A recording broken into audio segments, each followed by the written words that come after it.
Di Istana Negara, suasana penuh hikmat menyelimuti ruang sidang saat Presiden Prabowo Subianto memimpin sidang Kabinet Paripurna. Sidang ini menjadi momentum penting, menandai 1 tahun perjalanan pemerintahan Kabinet Merah Putih. Di sampingnya, Sekretaris Kabinet Letkol Teddy Indra Wijaya turut mendampingi jalannya rapat, memastikan seluruh agenda kenegaraan berjalan dengan tertib dan berwibawa. Dalam arahannya, Presiden Prabowo menegaskan bahwa bangsa Indonesia telah berhasil menjaga stabilitas ekonomi di tengah ketidakpastian global. Defisit APBN tetap terkendali di bawah 3%, dan inflasi yang terjaga di kisaran 2% menjadi bukti kuat ketangguhan ekonomi nasional. Indonesia, kata Presiden, kini berdiri sejajar dengan negara-negara G20 lainnya sebagai contoh negara yang mampu bertahan dan tumbuh di masa sulit. Tak hanya soal ekonomi, Presiden Prabowo juga menyoroti capaian strategis di berbagai sektor, pendidikan, kesehatan, hingga pemberantasan korupsi. Ia menekankan bahwa kerja keras seluruh jajaran kabinet selama setahun terakhir telah memberikan hasil yang nyata dan dirasakan langsung oleh rakyat. Di balik setiap kebijakan, tersimpan niat besar untuk menghadirkan kesejahteraan bagi seluruh lapisan masyarakat. Sidang Kabinet Paripurna ini bukan sekadar laporan tahunan, melainkan refleksi atas dedikasi dan pengabdian. Presiden Prabowo bersama Sekretaris Kabinet Letkol Teddy Indra Wijaya menegaskan komitmen untuk terus bekerja dengan hati, menjaga arah pembangunan bangsa menuju Indonesia yang lebih kuat, berdaulat, dan sejahtera di masa depan. Dan kepada kita sekalian dan keluarga kita bersyukur kita dapat hadir melaksanakan sidang Kabinet Paripurna pada tanggal 20 Oktober 2025, yaitu tepat 1 tahun saya dilantik, disumpah di MPR kita sebagai Presiden Republik Indonesia. Dan karena itu saya kira saudara-saudara, tepatlah kita berkumpul untuk kita melihat apa yang sudah kita kerjakan 1 tahun ini. Tentunya saya dilantik tanggal 20, 21 saya melantik saudara-saudara. Kemudian kalau tidak salah tanggal 22 ya, saya melantik para wakil. Habis itu langsung kita berangkat ke Magelang untuk retreat. Saya lagi berpikir-pikir mungkin setelah 1 tahun perlu juga retreat lagi.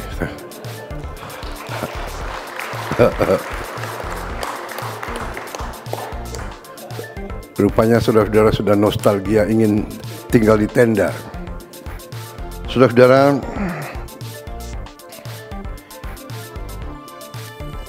sebagai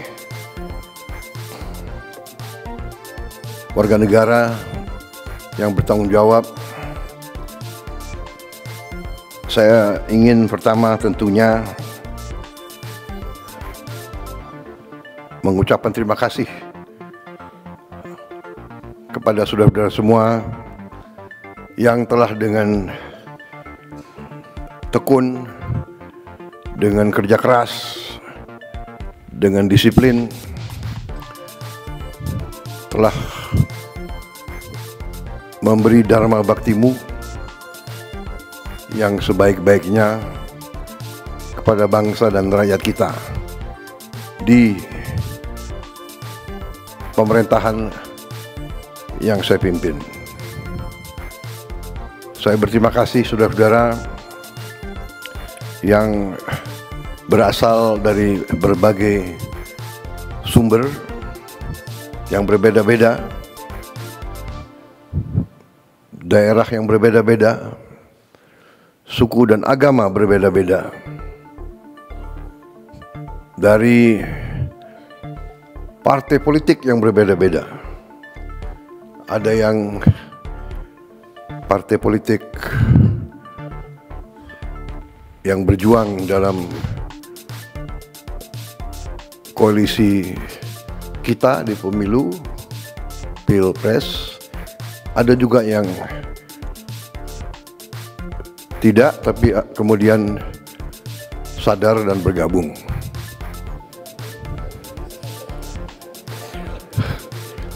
Bukan sadar tapi terpanggil.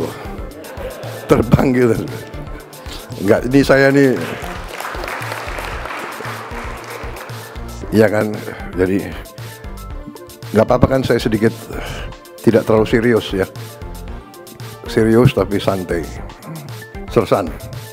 Serius tapi santai. Saudara-saudara, tapi intinya bahwa saya terima kasih. Saya, kalau ibarat kita adalah tim sepak bola, ya, saya boleh dianggap sebagai apa? Manager coach.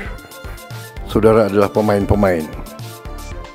Saudara-saudara, ada dalam babak-babak pertama ini, awal-awal kita ada yang striker, ada yang bertahan, ya, ada yang cadangan, masih nunggu kapan diperankan secara maksimal. Walaupun saya mengerti saudara-saudara sudah mengambil inisiatif, sudah bergerak masing-masing, saya terima kasih. Tapi saya paham ada yang saya gunakan pertama-tama sebagai striker untuk merebut hasil terbaik cepat. Saudara-saudara, kita patut bersyukur bahwa kita, menurut saya, telah bekerja sangat keras.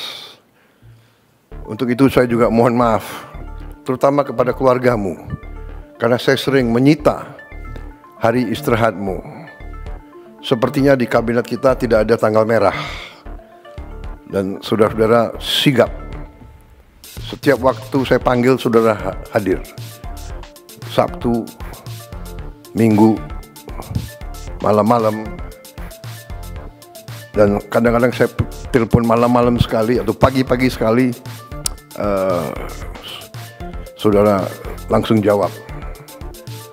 Saya tidak mengerti, mungkin telepon di sebelah bantal, tapi saya terima kasih. Karena memang kalau saya lagi ingat sesuatu, saya harus hubungi segera. Ya. Takut saya lupa. Saudara-saudara, kita, saya kira, boleh berdiri di depan rakyat kita dengan, saya kira, rasa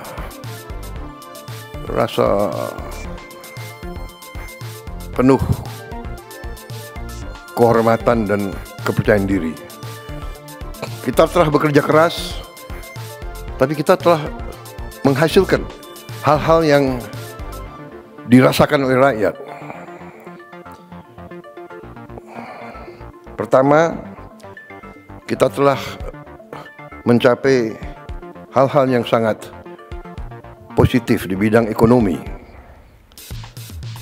Di tengah ketidakpastian dunia, di tengah perang pecah di mana-mana, hitungan terakhir tadi malam ada 110 perang.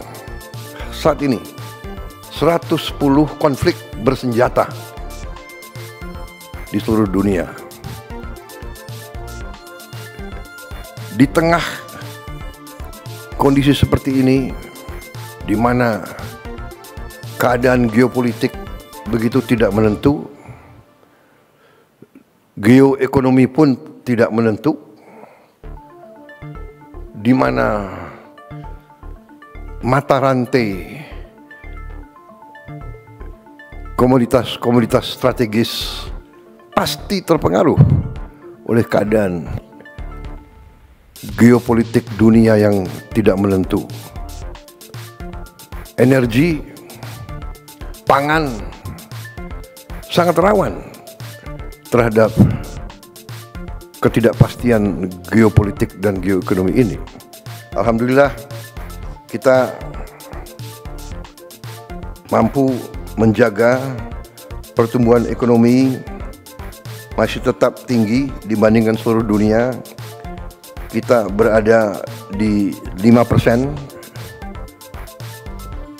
Di antara negara G20, kita salah satu yang tertinggi dalam kondisi sekarang.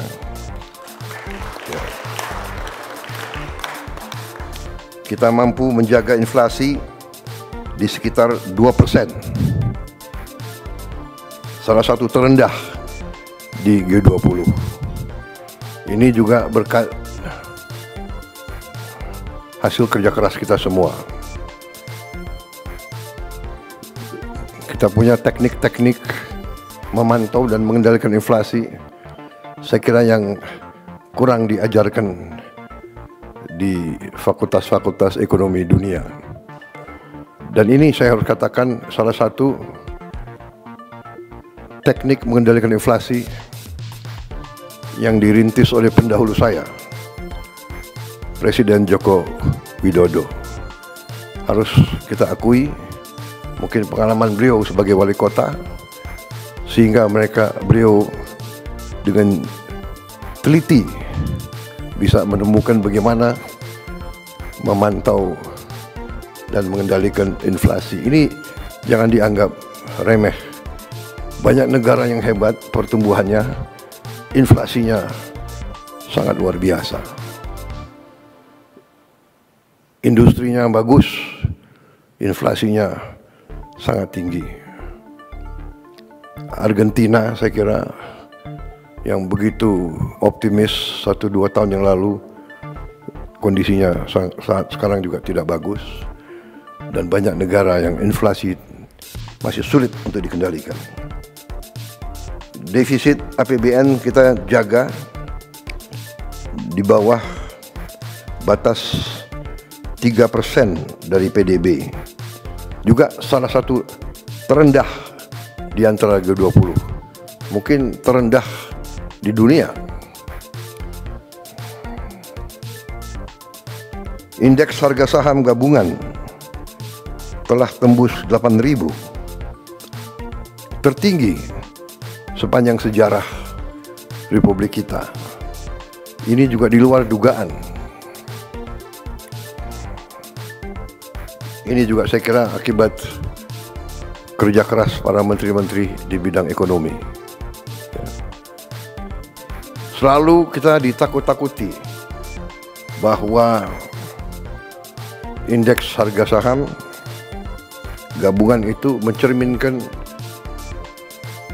kepercayaan investor, kepercayaan pasar kepada kita. Ternyata kita telah mencapai tingkat yang tertinggi. Walaupun saya selalu ingatkan, kita jangan terlalu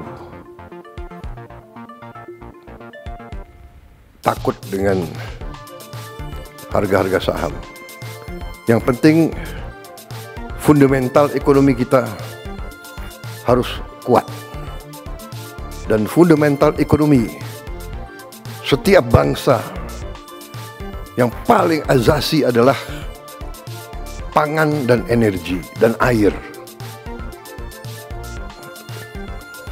Asal kita sadar ini, kita fokus ini, kita yakinkan kebijakan-kebijakan kita menjamin kita mampu memproduksi dan distribusi pangan dengan baik, dengan efisien. Energi juga demikian, mampu mengelola air, kita kuat.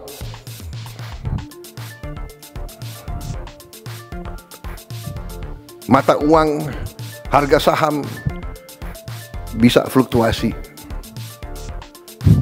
tapi yang paling pokok adalah kita harus jamin produksi pangan, distribusi pangan,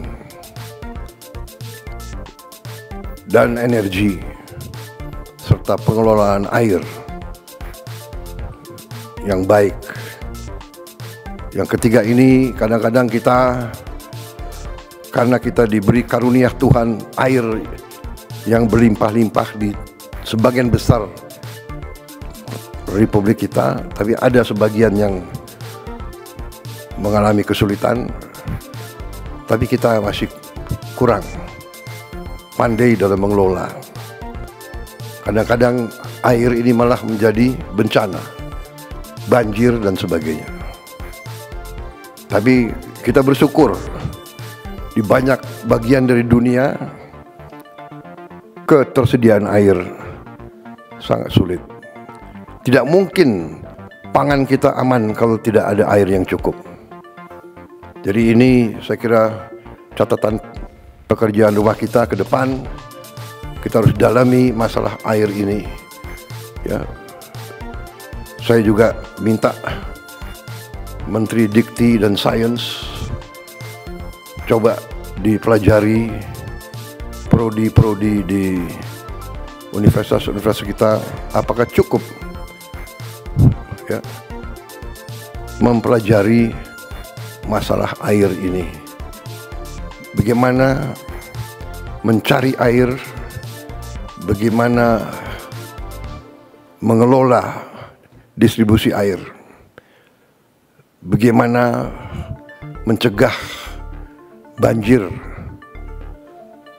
Air harus jadi sumber produktivitas, jangan menjadi sumber bencana. Saya kira sudah ratusan tahun, ribuan tahun kita pasti tahu daerah-daerah kerendahan pasti banjir kalau musim hujan, apalagi hujan yang tiba-tiba begitu padat karena program atau karena kondisi perubahan iklim. Karena itu kita harus antisipasi. Kalau tidak salah bidang air ini masih sedikit yang dipelajari di fakultas-fakultas kita. Ini tergolong mungkin hidrologi kalau tidak salah. Ya, hidrologi. Kita bersyukur juga angka kemiskinan turun ke 8,47%. Ini saya diberitahu di catatan oleh para pakar, ini angka terendah sepanjang sejarah Republik Indonesia. Kita bersyukur dan berterima kasih walaupun kita tidak boleh puas.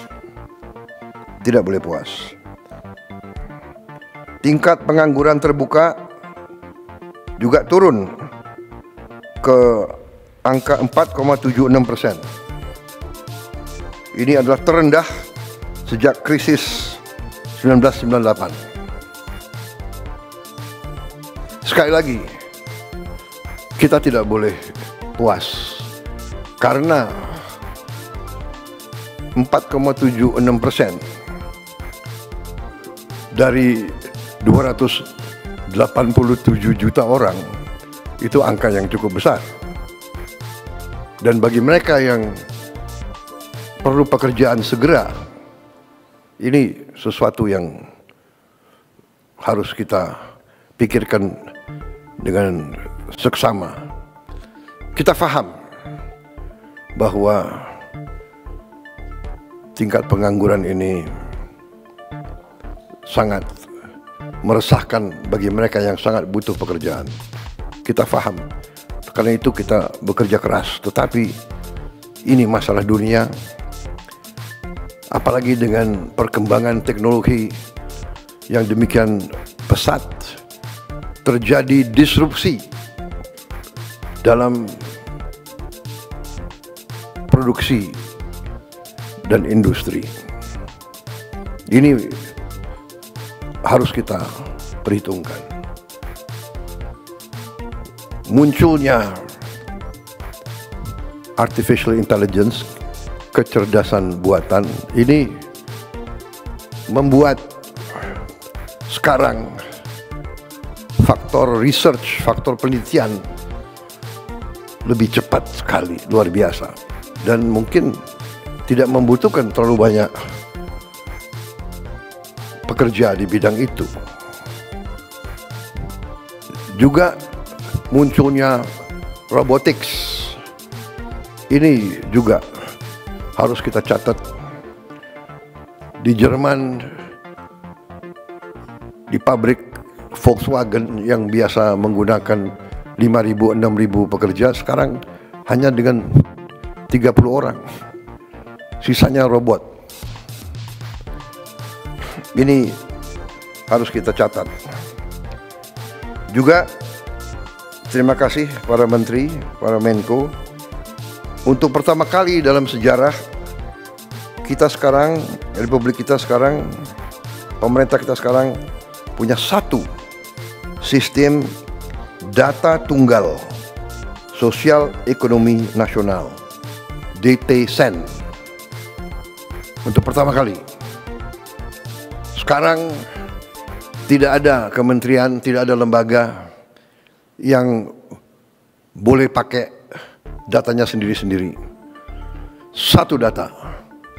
Ini kita ingin meningkatkan ketepatan dalam aliran bantuan-bantuan sosial. Data yang keliru bisa mengakibatkan penghamburan uang. Data yang keliru bisa mengakibatkan mereka yang berhak menerima bantuan tidak menerima. Mereka yang tidak berhak menerima. Jadi ini saya kira arti strategis daripada data tunggal sosial ekonomi nasional. Kita juga terus bekerja keras untuk melakukan digitalisasi dan penggunaan teknologi untuk menjalankan pemerintahan yang lebih efisien. Di bidang kesehatan, pendidikan, dan kemanusiaan, hari ini program makan bergizi gratis sudah sampai pada tahap 12.508 satuan pelayanan pemenuhan gizi SPPG ataupun unit dapur terpusat sudah mencapai 12.508 dari target kita 32.000, dan artinya hari ini sudah 1.410.000.000 porsi MBG sudah dimasak dan dibagikan sejak tanggal 6 Januari 2025. Hari ini ada 36.700.000 anak sekolah, ibu hamil, ibu menyusui, dan balita yang sudah menerima makan bergizi gratis ini. 36.700.000.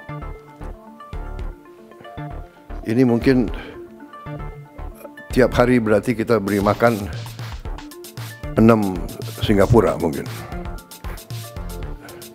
Ini prestasi yang dipantau banyak negara.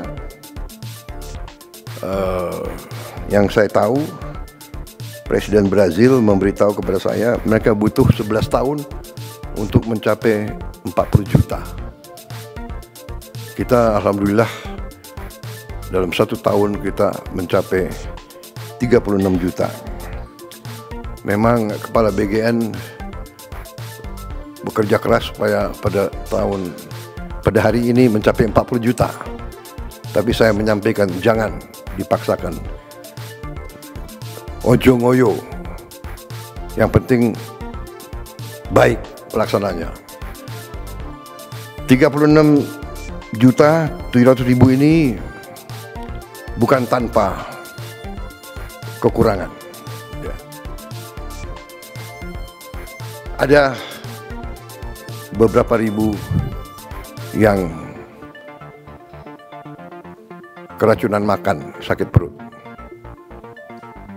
Tetapi kalau diambil statistik, 8.000 dari 1.410.000.000, saya kira masih dalam koridor error yang manusiawi. Kalau tidak salah, kekurangannya adalah, atau katakanlah angka yang sakit itu adalah mungkin sekitar 0,0007, yang berarti 99,99% berhasil.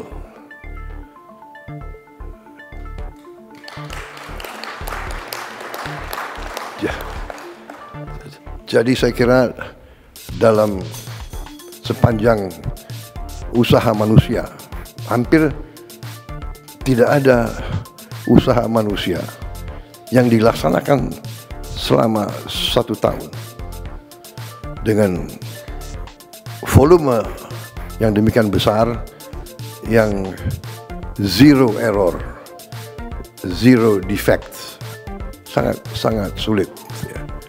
Walaupun kita tidak boleh menerima, terus saya tekankan Kepala BGN dan jajarannya untuk menghasilkan suatu prosedur tetap yang ketat, menggunakan alat-alat yang terbaik untuk kita jamin kekurangan atau penyimpangan tidak terjadi. Tetapi kita juga harus yakinkan para guru-guru dan semua yang terlibat untuk mendidik anak-anak kita untuk kalau mau makan pakai tangan harus cuci tangan dengan sebaik-baiknya. Berarti di tiap sekolah harus tersedia air yang bersih juga dengan sabun. Tapi sebaiknya kita mulai didik anak-anak kita, karena namanya anak-anak, mungkin dia merasa sudah dicuci atau dia apa dan sebagainya. Ya, mungkin kita harus sekarang Kepala BGN mungkin sudahlah dibagi aja sendok yang sederhana. Ya, tidak apa-apa. Ya kan? Saya kira sendok itu tidak terlalu mahal. Ya. Walaupun saya tahu kebiasaan rakyat kita memang lebih enak makan pakai tangan. Tapi ini kadang-kadang ya ini, kita sebagai pemimpin, sebagai guru, sebagai orang tua tidak boleh malas untuk mengingatkan. Saudara-saudara, selain itu ya, 43 juta orang sudah menggunakan program cek kesehatan gratis. Ini saya kira program pertama kali juga di sejarah Republik kita. Setiap warga negara berhak cek kesehatan gratis sekali dalam setahun pada hari ulang tahun dia.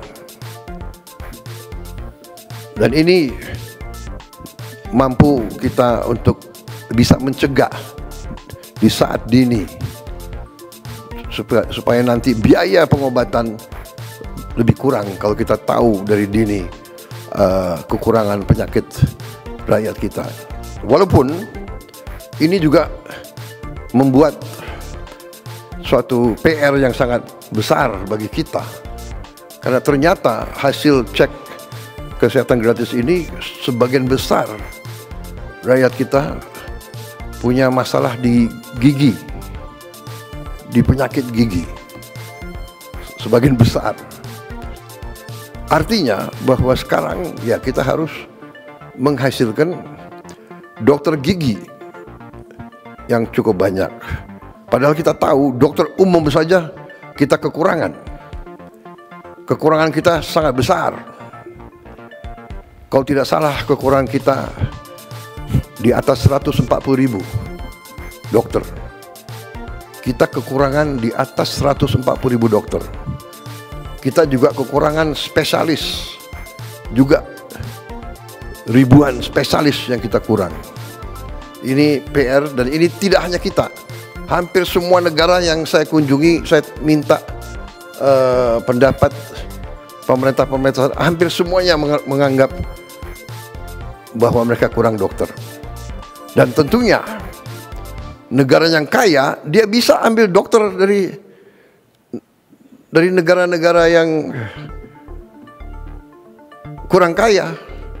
Lulusan dari mana-mana ya tergiur karena Inggris kekurangan dokter sangat banyak.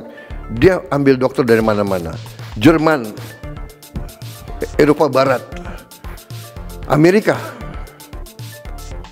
Dokter, perawat dia ambil dari mana-mana. Dia mampu bayar sangat tinggi. Ini jadi masalah bagi kita. Artinya kebijakan pendidikan kita harus kita sesuaikan. Berarti kita harus menambah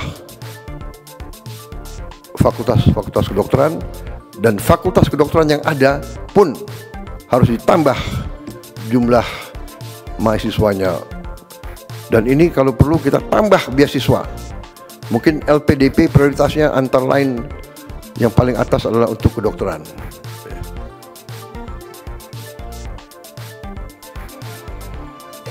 Juga kita sudah berhasil dari 500 sekolah rakyat yang kita perjuangkan, sudah berdiri 166 sekolah rakyat sudah beroperasi.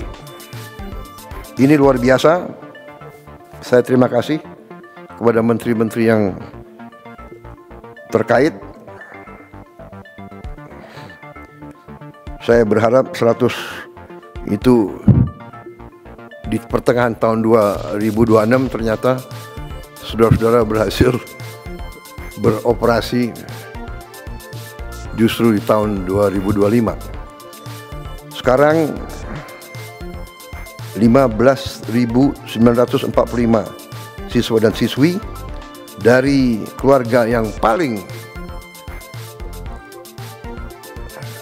bawah di bidang ekonomi, desil 1 dan 2, yang tadinya banyak yang tidak sekolah sama sekali, ya, ada yang bantu orang tuanya jadi pemulung, ada yang hidup di jalanan, sekarang sudah bisa bersekolah di sekolah rakyat. Memang sekolah rakyat itu kita rancang sebagai upaya untuk memotong rantai kemiskinan. Biasanya anak orang miskin, anaknya miskin. Kita mau potong itu. Anaknya orang miskin atau cucunya orang miskin tidak perlu untuk terus miskin. Kita harus berani merubah. Kita harus berani memotong rantai kemiskinan. Kita tidak boleh menyerah kepada keadaan. Dan orang yang paling bawah ini paling tidak dilihat. Kelompok elit tidak pernah melihat, apalagi merasakan kesulitan mereka. Mereka bisa digolongkan the invisible people. Kita berharap kalau kita tidak lihat penderitaan mereka, mereka tidak menderita. Padahal keliru. Justru kita tidak lihat, kita tidak bisa merasakan. Apakah ini cukup usaha? Pasti tidak cukup. Tapi minimal kita berusaha. Minimal kita berupaya. Ya kan? Kalau tidak bisa membantu banyak orang, kita bantu beberapa orang. Kalau tidak bisa membantu beberapa orang, kita bantu satu orang. Kalau satu orang pun kita tidak bisa bantu, jangan kita bikin sulit orang itu. Ini pendekatan yang sangat sederhana. We must do what we can do. And we can do if we want to. Saudara-saudara, kalau insya Allah saya percaya akan berdiri 500 sekolah ini, saya percaya itu berarti kita akan membantu 500.000 keluarga miskin, keluarga sangat miskin. Karena konsep sekolah rakyat ini adalah suatu sekolah 1000 siswa. SD, SMP, SMA, dan seterusnya, SMK. Saudara-saudara, ini sekolah rakyat. Kita juga membangun sekolah unggulan. Rencana kita 10 sekolah unggulan. Ini anak-anak terpinter. Kalau tadi anak-anak dari golongan paling bawah yang tidak punya harapan sekolah, kita beri harapan. Tapi ada juga anak-anak yang harus kita cari, unggulan, anak-anak terpinter Republik Indonesia harus kita cari, harus kita kumpulkan. Dan kita harus perkaya, kita harus kasih pendidikan supaya dia bisa nanti menjadi pemenang-pemenang hadiah Nobel. Kita ingin Indonesia unggul di bidang sains dan teknologi. Masa depan hidup Indonesia, masa depan hidup setiap bangsa di abad ke-21 ditentukan oleh sains dan teknologi. Kita butuh anak-anak pinter. Kita butuh insinyur-insinyur, profesor-profesor, ahli matematika, ahli di semua bidang teknologi. Kita negara yang sangat kaya, kita punya mineral-mineral kritis. Kita punya mineral-mineral yang disebut rare earth. Tapi kita harus punya para ilmuwan, para scientist, para experts, pakar yang mampu mengelola kekayaan-kekayaan kita. Kita tidak boleh dibohongi lagi oleh bangsa-bangsa lain. Jadi saudara-saudara, kita bikin sekolah unggulan yang kita beri nama SMA Garuda. Dan ini rencananya 10, dan ada juga kurang lebih 14 yang sudah ada sekolah unggulan yang kita integrasikan kepada program ini. Jadi program ini, asal sekolah itu yang sudah ada mau ikut, berarti ikut kurikulum. Yang kurikulum itu kita pakai standar internasional, ya, IB, International Baccalaureate, sistem IB. Berarti lulusan itu bisa diterima di universitas manapun di dunia yang terbaik. Kita berharap dengan program ini nanti banyak anak-anak kita bisa masuk ke sekolah terbaik di dunia. Harvard, MIT, Oxford, dan sebagainya. Sekarang itu ditangani oleh Menteri Dikti dan Wamen, Wakil Menteri Dikti, ya, Profesor Stella. Saya sendiri saya dulu di Harvard saya. Tapi hanya ke toko buku. Tapi kalian sempat ya, berapa detik terkesan, ya. Saudara-saudara, kita sedang merenovasi 16.140 gedung SD, SMP, SMA. Ini sudah berjalan, sedang berjalan. Ini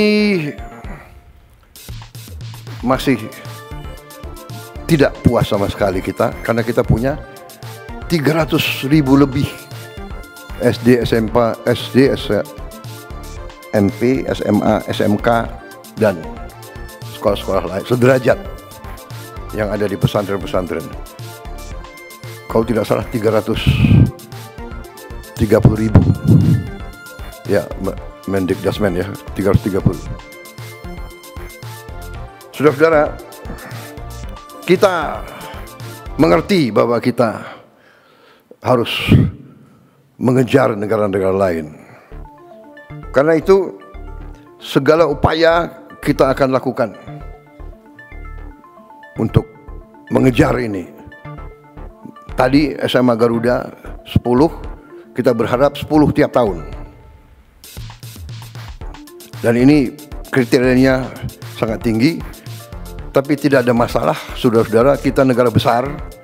Kalau tidak salah, dari statistik semua negara, populasi, ya, 1% tiap populasi diperkirakan akan memiliki IQ kecerdasan 120 ke atas. 1%.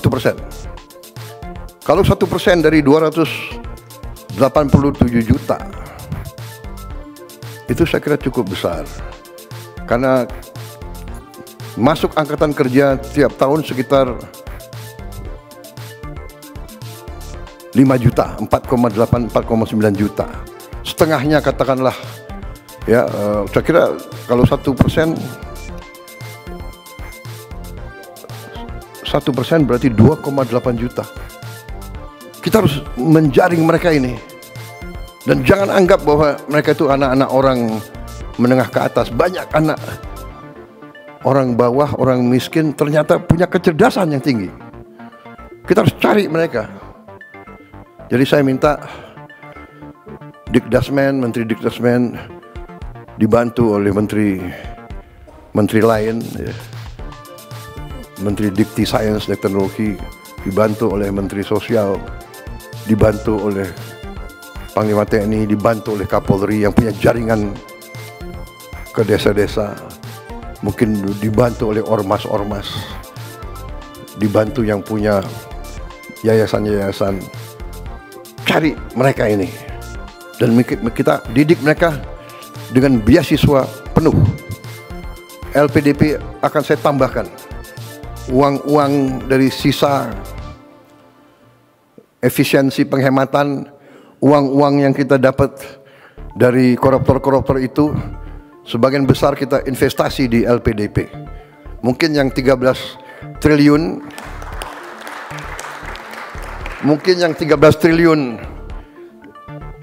disumbangkan atau diambil oleh Jaksa Agung, hari ini diserahkan Menteri Keuangan. Mungkin Menteri Keuangan mungkin sebagian bisa kita taruh di LPDP untuk masa depan, ya.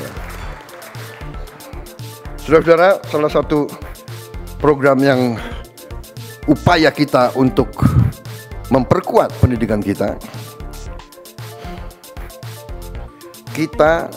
tahun ini akan memberi satu interaktif panel, interaktif flat panel, kayak layar, ya, interaktif, digital, 75 inch di tiap sekolah SD, SMP, SMA yang kita sudah adakan sekarang adalah, kalau tidak salah sudah dibagi ke mendekati 50.000 sekolah, ya Menteri, ya Dikdasmen, sudah 50.000 sekolah sudah dapat. Kemudian nanti totalnya tahun ini 288.000 flat panel, IFP, interactive flat panel. Di situ sudah ada komputernya, yang di situ bisa muat ratusan ribu konten, mungkin jutaan. Iya, Dikdasmen, ya. Cukup banyak konten di situ. Jadi semua silibus kita akan ada di situ. Jadi sekolah-sekolah terluar, terpencil, sekolah-sekolah yang tidak punya akses kepada guru-guru yang baik atau guru-guru yang cakap di bidangnya, umpamanya bahasa Inggris, bahasa Mandarin, matematik, ini pelajaran-pelajaran yang susah, ya, ini bisa dibantu dengan ini.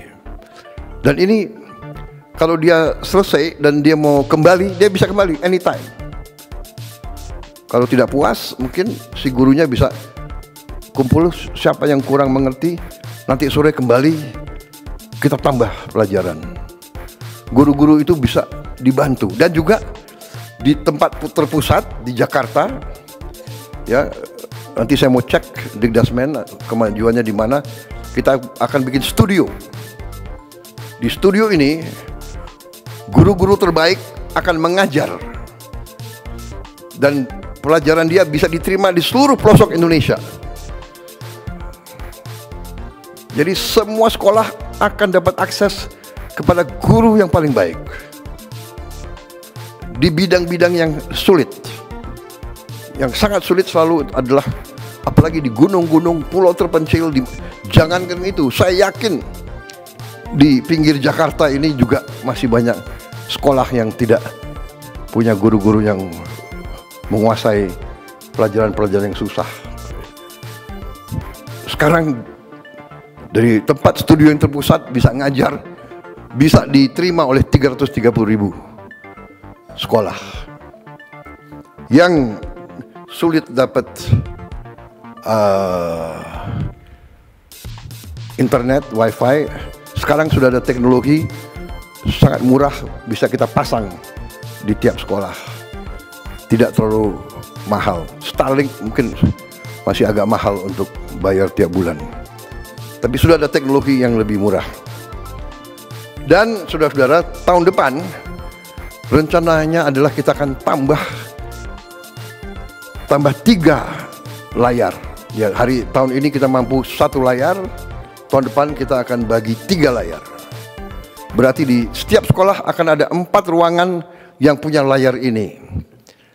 Mudah-mudahan tahun 2007 kita bisa tambah lagi 2 layar lagi. Jadi 6 kelas tiap sekolah bisa punya layar. Jadi semua anak-anak kita mendapat akses kepada pengetahuan yang terbaik, terkini, dengan animasi dan dukungan yang terbaik. Saya dapat laporan dari Mendikdasmen bahwa antusiasme anak-anak sekarang meningkat untuk sekolah. Ya, selain MBG, dia juga pelajarannya juga menarik. Ini saya kira penting karena fokus kita tidak boleh, kita harus fokus kepada investasi paling penting bagi rakyat kita, investasi kepada anak-anak kita, sumber daya manusia kita. Saya juga perhatikan waktu saya keliling, saya cek anak-anak kita mungkin karena kurang biaya, dia menghemat kertas. Dia menulis tulisannya sangat kecil. Saya minta ditinjau kembali Menteri Dikdasmen, ya. Saya kira perlu kembali ada pelajaran menulis. Menulis dengan baik. Menulis halus dan menulis, tapi sebetulnya tulisannya harus besar. Ya. Menteri Keuangan kalau perlu kita bagi buku-buku sekolah yang besar-besar, tulisannya harus besar, anak-anak harus dididik nulis besar. Saya khawatir kalau dia nulisnya sangat kecil, ujungnya nanti dia harus pakai kacamata semua. Ini masalah kecil tapi mendasar, ya. Dan saya tergerak karena saya tahu anak ini nggak mau memberatkan orang tuanya. Jadi dia menghemat kertas. Can you imagine? Ya, jadi saudara-saudara, hal-hal seperti ini. Yang terakhir, ini masih dalam konsep rencana. Ada yang mengatakan, ya sekarang ada sekolah rakyat untuk desil 1-2. Bagaimana untuk desil 3, 4, 5? Ya, mereka tidak miskin ekstrem, tapi mereka juga susah. Mereka harus dapat akses kepada pendidikan yang seperti ini. Sedang saya susun, saya minta Dikti sama Dikdasmen, mungkin dibantu oleh kementerian lain juga, menyusun suatu satgas khusus untuk mempelajari kita membangun sekolah terintegrasi di setiap kecamatan. Berarti kita mungkin harus bangun 7.000 sekolah terintegrasi ini. Maksudnya sekarang SD, SMP, SMA atau SMK terpisah. Padahal ada fenomena karena mungkin angka kelahiran kita menurun, banyak SD kita kosong. Ada gurunya 6, muridnya hanya 4, 5. Jadi ini tidak efisien. Mungkin kita konsolidasikan, tapi di kecamatan ada suatu sekolah yang fasilitasnya sangat baik. Tiap sekolah terintegrasi harus punya laboratorium yang cukup bagus. Laboratorium matematik, kimia, biologi, laboratorium bahasa. Bahasa sangat penting. Lapangan kerja. Orang Filipina banyak diterima di mana-mana karena dia bisa bahasa Inggris.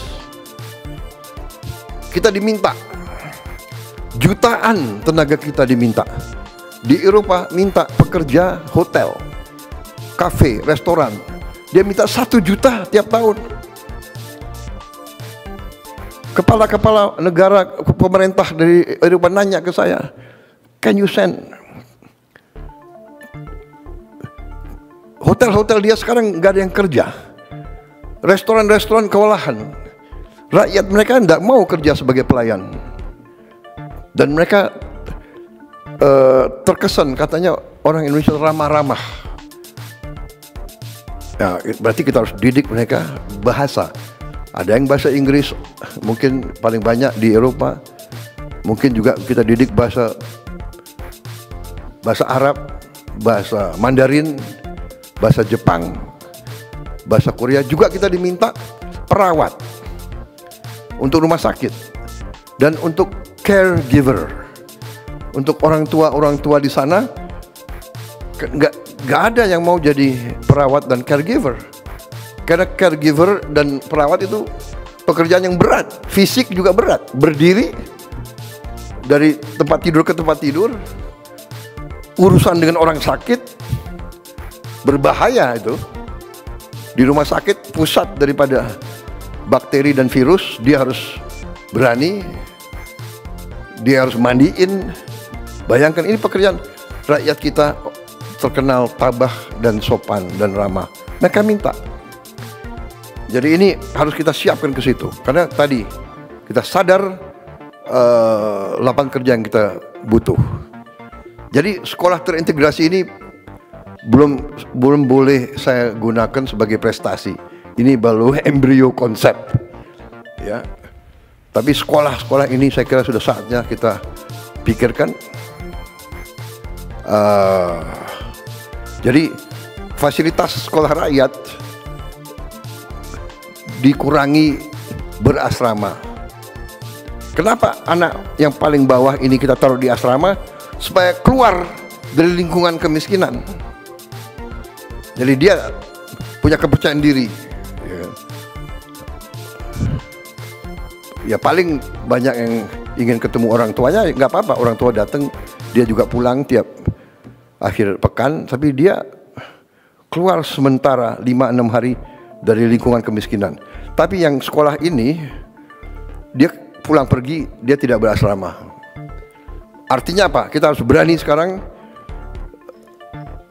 siapkan bus-bus antar jemput untuk anak-anak sekolah itu. Tapi ini saya kira jalan keluar, dan ini nanti saya minta Dikdasmen dibantu Sains ya, dan dibantu menteri-menteri lain dalami ini, susun, dan kita mulai kerja. Mungkin 2026 sudah ada sebagian sekolah-sekolah terintegrasi ini. Jadi sekolah rakyat untuk yang paling bawah, sekolah terintegrasi untuk yang menengah, sekolah unggulan untuk yang terpinter. Belum tentu yang terpinter dari kelas atas. Dari manapun kita cari yang terpinter. Saudara-saudara, itu di bidang kesehatan, pendidikan, dan kemanusiaan. Masih ada tunjangan guru, kita tingkatkan dan kirim langsung dari pusat ke penerima, tidak lewat jalur-jalur lain yang biasanya tertahan di sini berapa hari, di sini berapa minggu, sekarang langsung. Juga kita teruskan 1 juta 44.174 mahasiswa mendapat beasiswa KIP kuliah. Dan juga kita berterima kasih, mengucapkan selamat untuk pertama kalinya Universitas Indonesia tembus top 200 QS ranking universitas. Top 200. Tapi Menteri Dikti, Sains, Wamen, saya minta top 100. Ya, bisa, bisa. Oh.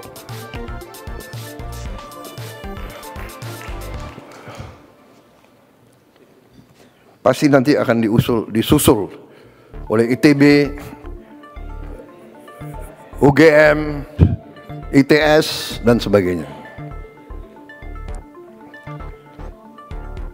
Juga kita mendirikan Kementerian Haji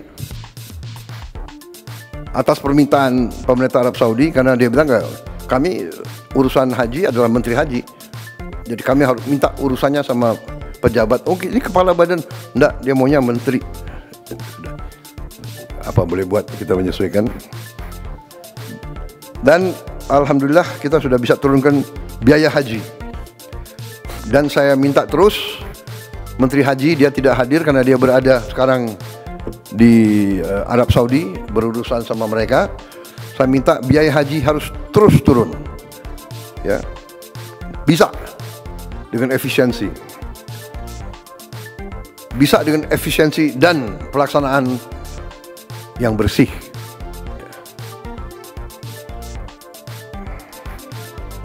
Waktu tunggu haji juga bisa dipercepat, dari tunggu 40 tahun sekarang bisa hampir setengah kita potong, tunggu 26 tahun.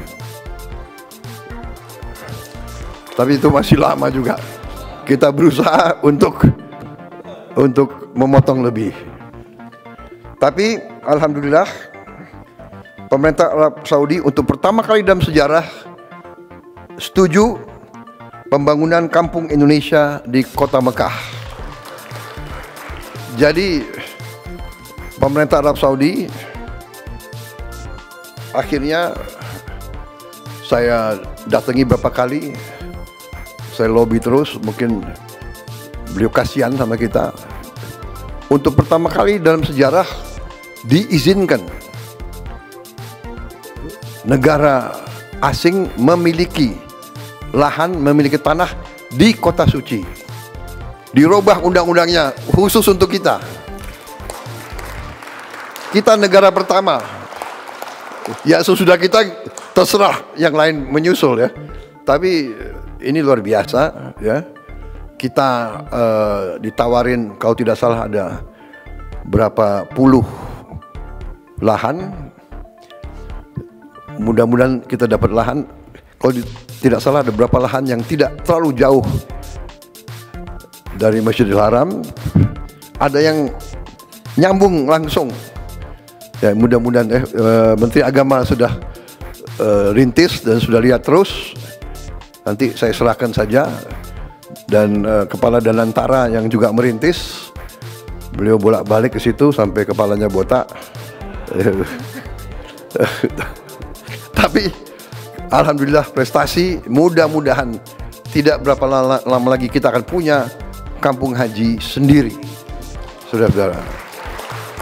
Berarti nanti fasilitasnya kita atur sendiri, ya, makan semuanya kita atur supaya tidak ada lagi kekurangan atau penyimpangan atau kekecewaan daripada jemaah haji kita. Ini saya kira terobosan luar biasa, ya. Pertama, dalam sejarah dia robah undang-undangnya. Negara asing boleh memiliki tanah, dia tawarkan lahan-lahan yang terbaik, walaupun harus tender terbuka. Dan nanti tendernya kalau tidak salah ditutup tanggal 30 Oktober ini. Jadi kita kerja keras, ya, saudara. Tapi ya saya juga lobby terus. Waktu kemarin saya ketemu Menteri Luar Negerinya, saya bilang, Pak, ini ada lelang ditutup tanggal 30 Oktober. Tapi yang daftar lelang berapa ribu ya sudah? Oh 90 entitas lain yang juga bidding lahan yang kita inginkan. 90 ya. Wah, ya mudah-mudahan lah. Mungkin Menteri Agama pimpin doa khusus nanti. Mudah-mudahan kita bisa dapat lahan yang kita inginkan. Jadi ini prestasi kita di bidang kesehatan, pendidikan, kemanusiaan, termasuk di bidang agama. Saya lanjut di bidang investasi, penciptaan lapangan kerja, pariwisata, dan antara. Untuk pertama kali dalam sejarah, pengemudi ojek online menerima bonus hari raya. Pertama kali. Juga sekarang kita sedang diskusi terus sama perusahaan-perusahaan terbesar ojol untuk kita cari pelayanan terbaik untuk pengemudi ojol ini, kemudian efisiensi sehingga tidak terjadi suatu persaingan yang saling merugikan. Tapi kita ingin supaya lapangan kerja ojol ini, pengemudi ojol ini terjamin. Kalau tidak salah ada 4 juta pengemudi ojol ya di 2 perusahaan besar itu, dan sekitar 2 juta pengusaha yang menggunakan ojol sebagai sarana jual beli UMKM. Jadi 6 juta orang hidup dari masalah ini.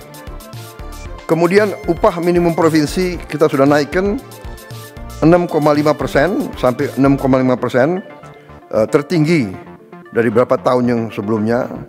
Juga kita sudah menghitung, sudah menghasilkan mungkin hampir dengan 1 juta lapangan kerja baru di SPPG, dan mungkin tahun depan akan mencapai minimal 1,5 juta yang kerja langsung untuk SPPG. Kita punya 30.000 SPPG nantinya kalau berfungsi semua. Tiap SPPG, tiap dapur membutuhkan 50 orang bekerja. Jadi 50 kali 30.000, 1,5 juta.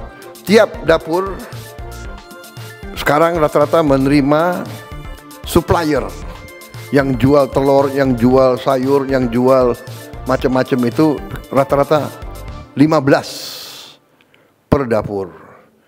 Masing-masing supplier mempekerjakan minimal 5 sampai 10 orang.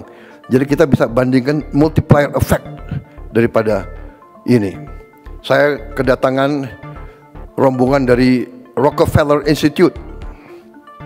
Mereka meninjau MBG kita dan mereka mempelajari. Dan mereka sampaikan bahwa kita ini sedang disorot oleh dunia, program kita. Dan dia mengatakan menurut dia ini program yang terbesar, roll out-nya dan paling cepat. Dan dia sudah meninjau beberapa, dan dia mengatakan sekarang ada 112 negara yang ikut program atau melaksanakan program ini. Waktu kita mulai, kita berada di negara ke-78 atau 79. Sekarang sudah tambah lagi sekian puluh negara yang merasakan pentingnya MBG ini. Dan dia katakan $1 yang dikucurkan untuk program MBG ini, returnnya, dampaknya itu, returnnya itu, hitungan mereka antara $5 sampai nanti di ujungnya $37.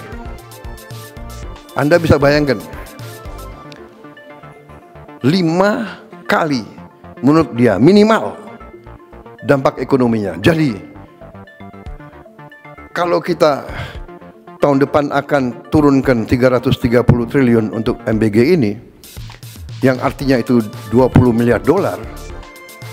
Kalau 5 kali itu arti ada $100 miliar beredar di desa, di kecamatan, di kabupaten. Jadi untuk pertama kali dalam sejarah Indonesia, uang yang disedot dari daerah ke pusat dan banyak di pusat lari ke luar negeri, kita balikan. Sekarang uang itu kita gelontorkan di desa-desa, di kecamatan, di kabupaten. Dan ini menurut para ahli, bukan dari saya, Anda bisa cek Rockefeller Institute. Kalau nggak salah itu senior vice presidentnya Mr. Roy Cohen kalau tidak salah, atau Roy Steiner. Maaf kalau saya lupa, maklum baru saja menginjak usia 74 tahun.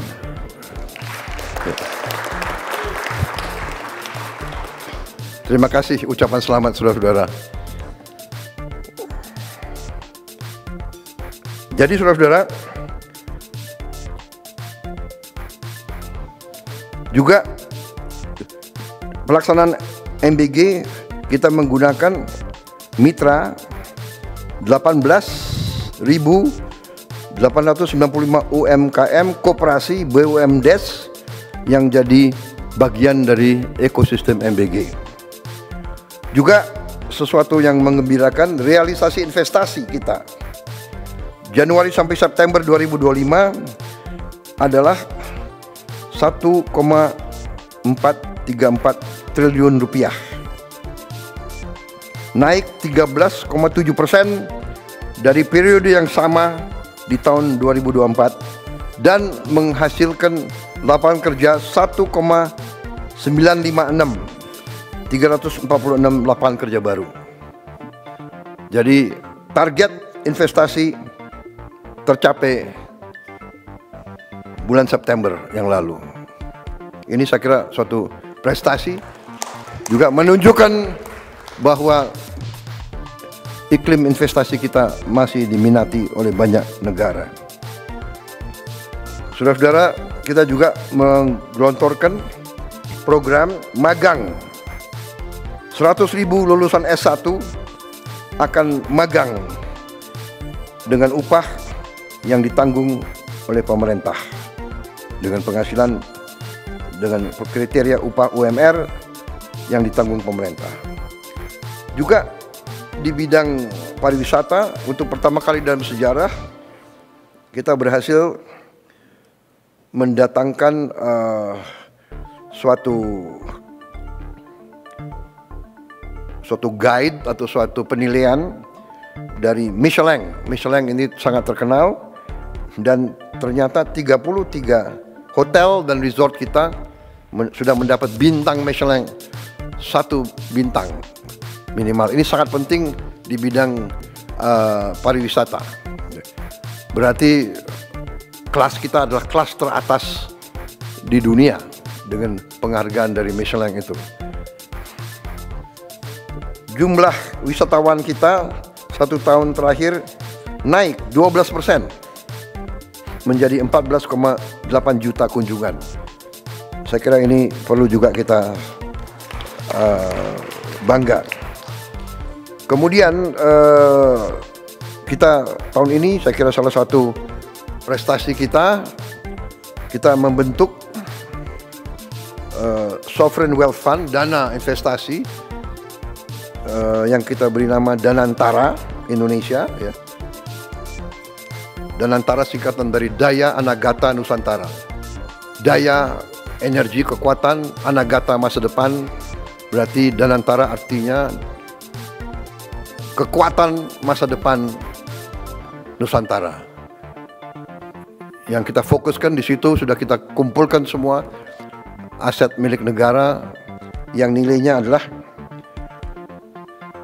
1.060 miliar dolar. Jadi 1 triliun US dollar akhirnya menjadi Sovereign Wealth Fund terbesar kelima atau keenam di dunia. Ini saya kira menjadikan kita punya kekuatan. Tadinya sendiri-sendiri, sekarang kita punya kekuatan.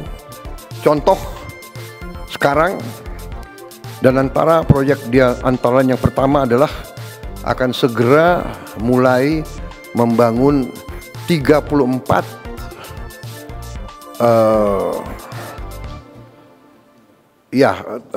pembersihan limbah sampah dari kota-kota besar, alatnya atau pabrik pembersihannya dan bisa pengolah ini diolah justru menjadi energi, menjadi listrik.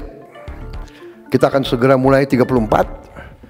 Ini sudah saya kira pembiayaan sudah tinggal kontrak dibagi-bagi, tinggal dinilai teknologi yang terbaik yang mana.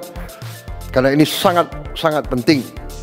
Ada tempat-tempat sampah yang sampahnya sudah menggunung, terutama untuk DKI, Bantar Gebang, untuk Bandung, untuk Surabaya, dan untuk Bali. Ini sudah menjadi sesuatu yang sangat mendesak. Kalau tidak salah, di Bantar Gebang itu saya dapat laporan sudah mencapai puluhan juta ton. 55 juta ton. Limbahnya 55 juta ton. Sudah menggunung. Kalau terjadi hujan deras, dia bisa membahayakan banyak kampung di sekitar itu.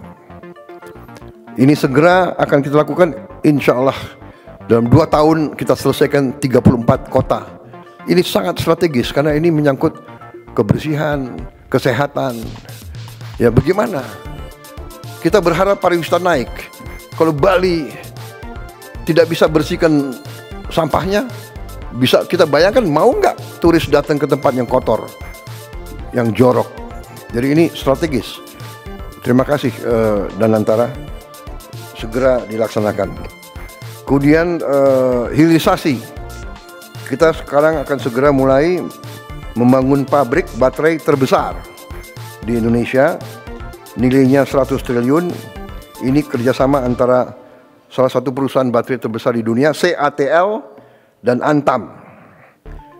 Di bidang UMKM kita sudah ampuni hutang-hutang lama untuk para petani dan nelayan, sehingga kurang lebih 67.000 pelaku UMKM petani nelayan sekarang bisa lagi mendapat akses modal ke perbankan.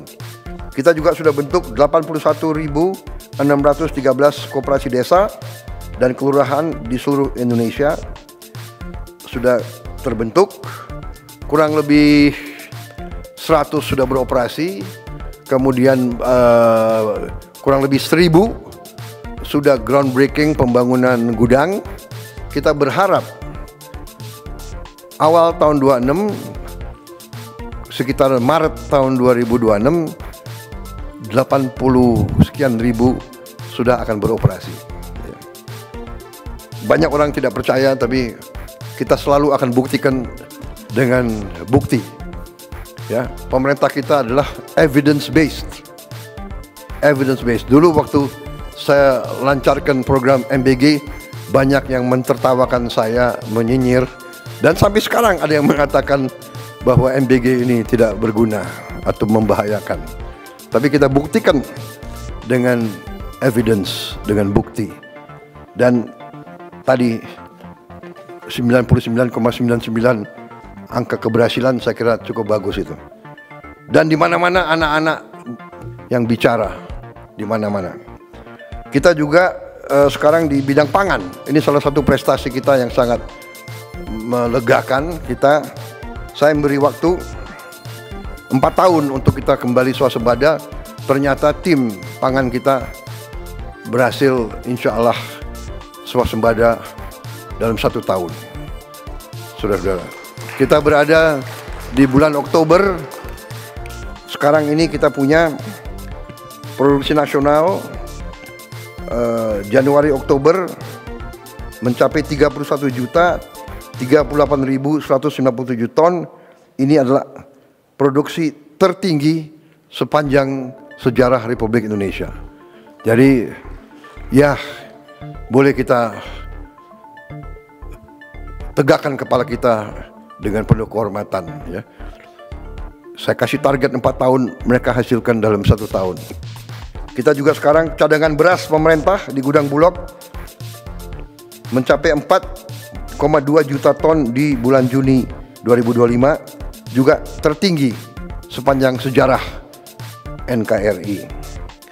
Kemudian nilai tukar petani melonjak ke angka 123, tertinggi sepanjang sejarah NKRI. Kemudian harga beli gabah kita naikkan ke rupiah 6.500 per kilogram, dan kita telah tegas menindak perusahaan-perusahaan yang nakal, yang main-main dengan harga ini dan menipu rakyat. Beras subsidi ditempel, dijual dengan harga premium. Ini kita tindak keras. Kita juga sekarang ya berhasil pupuk langsung dari pabrik ke petani. Kita hapus 145 aturan regulasi tentang distribusi pupuk, kita hapus. Jadi tanda tangan kita kurangi. Ya, ini tanda tangan ini adalah sumber masalah. Jadi ini kita ringkaskan semua. Kemudian sekarang sudah kita mulai 225.000 hektar cetak sawah baru. Ini untuk mengatasi bahwa hampir 100.000 hektar sawah kita tiap tahun hilang, kan dirubah peruntukan, dibeli, dijadikan real estate, dijadikan pabrik. Kita butuh memang, tapi akhirnya dari mana kita mau amankan pangan kalau sawah-sawah yang subur hilang? Kita segera harus mencetak, dan alhamdulillah kita sudah mulai. Mudah-mudahan akhir tahun depan kita lebih aman lagi. Kalau tidak salah sasaran kita akhir tahun depan 480.000 hektar sawah baru. Sawah lama pun kita intensifikasi dengan pompanisasi sehingga produksi kita bisa tadi melonjak luar biasa.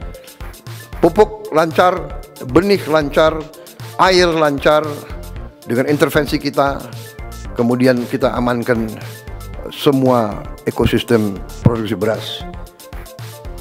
Saudara-saudara, kita juga akan sekarang masalahnya adalah kita kekurangan gudang. Kita sudah siapkan dananya. Kita akan, Bulog akan mendapat bangun gudang 100 gudang dalam waktu yang sesingkat-singkatnya. Kemudian kita sudah mulai bangun 100 kampung nelayan yang kita akan bangun akhir 26 akan menjadi 1.100, dan ini juga selama 80 tahun kita berdiri belum pernah ada yang intervensi untuk memperbaiki kehidupan nelayan-nelayan kita. Sekarang kita akan melaksanakan program itu, di mana dari pilot project yang sudah dilaksanakan di Merauke, ternyata penghasilan nelayan akibat program desa nelayan ini naik 100%. Naik 100%. Jadi ini luar biasa ini. Karena tadinya dia nggak punya es. Hal yang paling dasar, tidak punya es, karena nggak ada pabrik es di tempat-tempat terpencil. Bagaimana dia mau pelihara ikan dia melaut satu hari kembali, ya ikannya sudah tidak bagus. Sekarang tiap desa nelayan akan ada produksi es, akan ada cold storage, gudang, dan fasilitas-fasilitas lain. Kita juga sekarang sudah punya program, kita lagi membangun 1.582 kapal nelayan modern. Insya Allah akhir tahun depan dan 2027 kita akan punya 1.582 kapal nelayan modern dari GT 30 sampai GT 10.000. Ini menghasilkan devisa dan menghasilkan protein untuk rakyat kita. Capaian di bidang hukum dan pemberantasan korupsi. Gaji hakim tingkat yang paling rendah kita naikin 280%.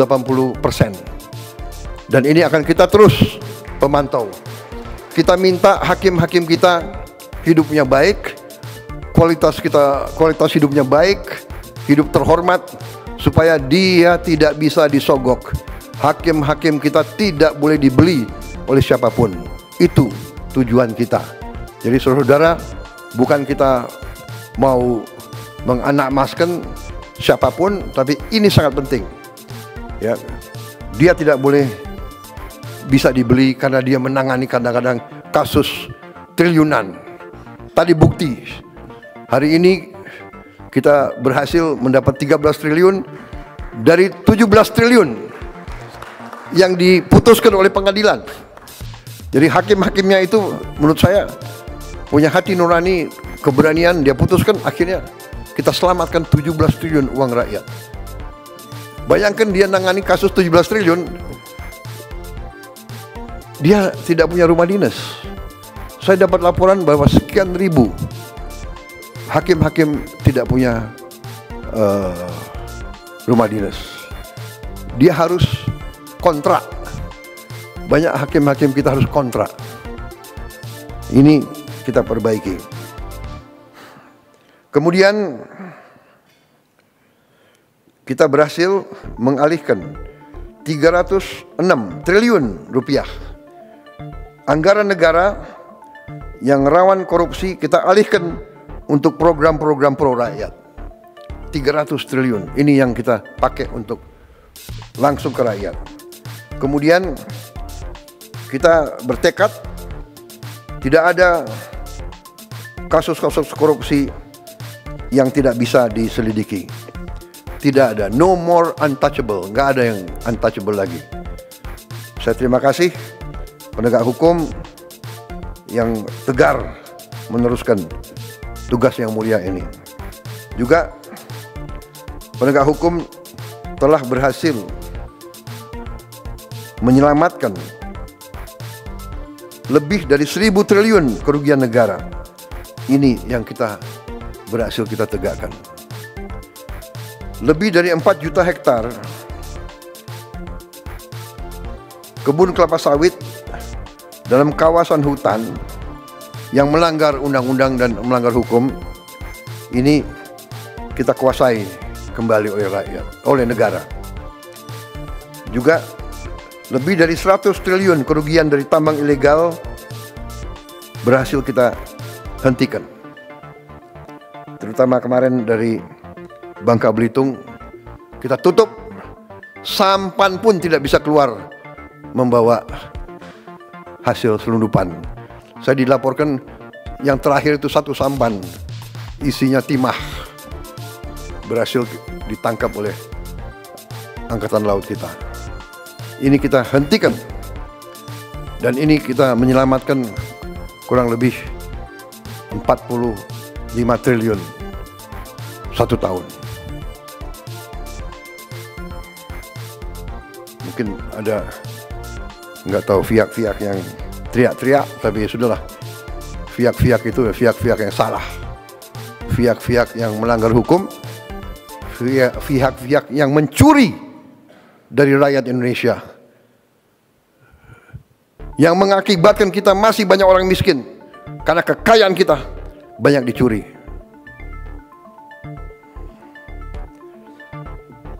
Saudara-saudara, di bidang pertahanan, keamanan, ketahanan, dan diplomasi, terus kita perkuat TNI dengan tambah batalion-batalion. Kita tidak mau mengganggu siapapun. Tugas kita, tugas TNI hanya mempertahankan kedaulatan Indonesia. Tapi kita tidak boleh lugu, kita tidak boleh lengah. Tadi saya katakan ada 110 perang yang berlanjut, padahal anggota PBB ya sekitar 200. Bayangkan 110 konflik. Ya, mudah-mudahan kita bisa ikut berperan di bidang penyelesaian Gaza. Saya sudah perintahkan TNI siap untuk ngirim 20.000. Saya kira juga sudah ada kontak sama beberapa negara menanyakan kesiapan kita. Ya.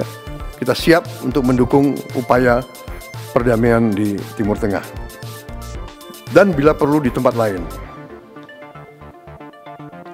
Kita juga sudah mulai persiapan untuk membangun 535 km panjang tanggul laut di pantai utara Jawa. Ini untuk menyelamatkan 50 juta penduduk. Air laut naik 5 cm setahun. Jadi harus segera kita selamatkan ini. Karena di pantai utara Jawa ini juga kalau tidak salah 60% industri kita ada di pantai utara Jawa itu. Dan puluhan ribu hektar sawah-sawah yang subur juga di situ harus kita selamatkan. Saudara-saudara, saya kira itu capaian-capaian yang saya sampaikan, dan ini menunjukkan saudara-saudara bahwa kita berada di jalan yang benar.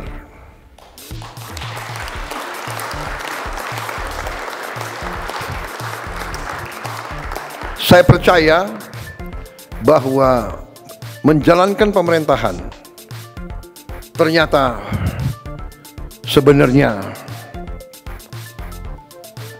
tidak terlalu rumit. Pertama, awalnya harus dari niat. Niat kita harus baik. Niat kita sungguh-sungguh untuk menjalankan amanat dari rakyat. Kita harus berpijak dari awal seperti itu. Kita diberi kekuasaan oleh rakyat untuk melindungi rakyat dari semua bahaya. Bahaya kemiskinan, bahaya kelaparan, bahaya penyakit, bahaya ancaman dari badai, dari bencana, ancaman dari kerusuhan, ancaman dari serangan dari pihak luar. Serangan bisa berupa fisik, bisa berupa non fisik. Saudara-saudara, saya beri contoh dari 2 pulau Bangka Belitung, kita hilang 45 triliun tiap tahun selama sekian puluh tahun. Apakah itu bukan sebuah serangan? 45 triliun kali 10 tahun aja 450 triliun. Kali 20 tahun 900 triliun. Apa yang kita bisa bangun dengan 900 triliun? Saudara-saudara, belum merupakan prestasi, tapi sudah kita mulai rintis. Kita akan punya mobil buatan Indonesia dalam 3 tahun yang akan datang.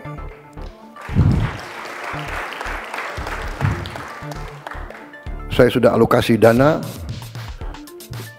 sudah kita siapkan lahan untuk pabrik-pabriknya, sedang bekerja sekarang tim. Kita sudah menghasilkan Jeep buatan Indonesia. Jadi sekarang pejabat-pejabat kita, perwira-perwira kita bangga. Kita tidak pakai Jeep buatan negara lain. Kita pakai Jeep buatan Indonesia sendiri. Komandan-komandan pasukan kita, kalau naik kendaraan, mimpin pasukannya, dia bangga. Dia pakai Jeep buatan Indonesia. Presidenmu pakai Jeep buatan Indonesia. Kemarin saya berangkat, saya pergi, saya mau incognito, jadi saya nggak mau pakai, saya pakai mobil biasa, tapi saya pakai Alphard. Udah lama saya nggak menikmati Alphard. Enak juga ini kan. Tapi, Prabowo, ingat, kamu presiden di Indonesia, harus beri contoh. Ya sudah, pakai, mau terus. Dan sebentar lagi, saudara-saudara semua harus pakai maung. Saya nggak mau tahu tuh.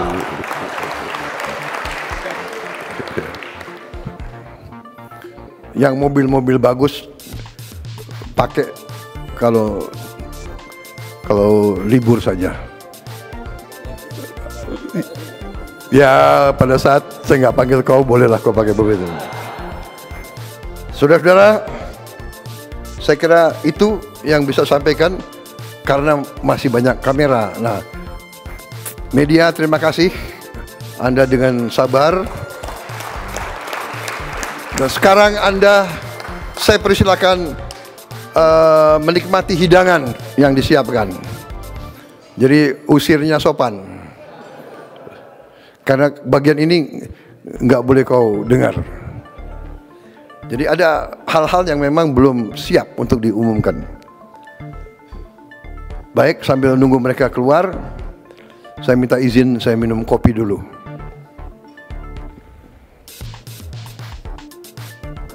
Begini-begini.